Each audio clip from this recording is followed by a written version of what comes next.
Good evening, sir. I shall take the permission before interviewing you. Will you give the permission to interview? If I say no, are you going to stop? Yeah, of course. Carry on.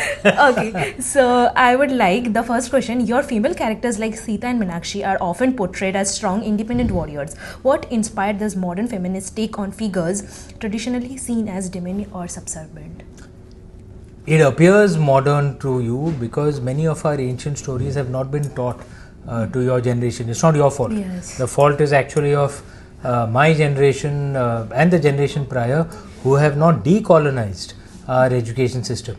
Because you would see that actually we had in ancient India, we had women warriors, we had women sages, the equivalents of prophets and messiahs, whose hymns are there in our ancient scriptures, in the Rig Veda, for example. These role models have not been taught. So, which is why my interpretations appear new and modern. Actually, it is true to India's ancient culture. My interpretations. So, you want to bring those characters and highlight their role in our this. It's just that we have forgotten the powerful women of ancient India.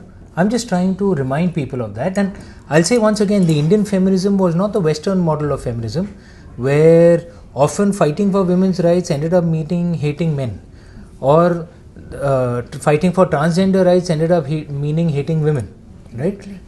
They very often swing from one extreme to the other. That wasn't the Indian way. Fighting for one person's rights doesn't mean you have to start hating someone else. Not at all. Yeah.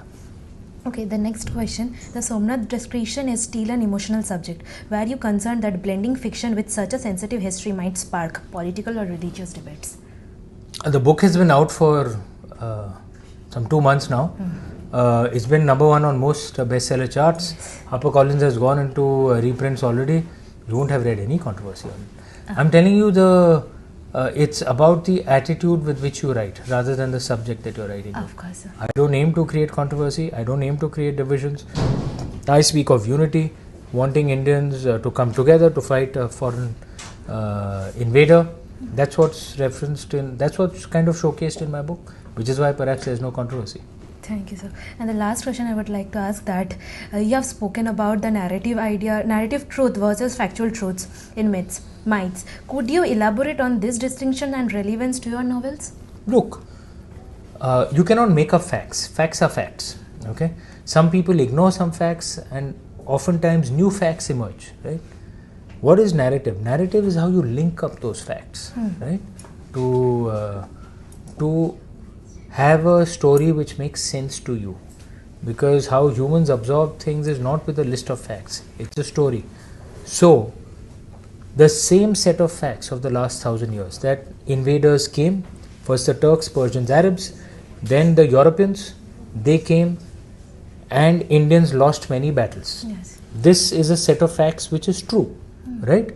The narrative taught to us is that means Indians were weak or cowardly and repeatedly losing battles. Yes. Same set of facts. I have a different narrative that these invaders went to various other parts of the world as well. They wiped out all those cultures, most of those cultures, like Zoroastrian Persia, various others, but India is still standing after 1,000 years. We are still alive.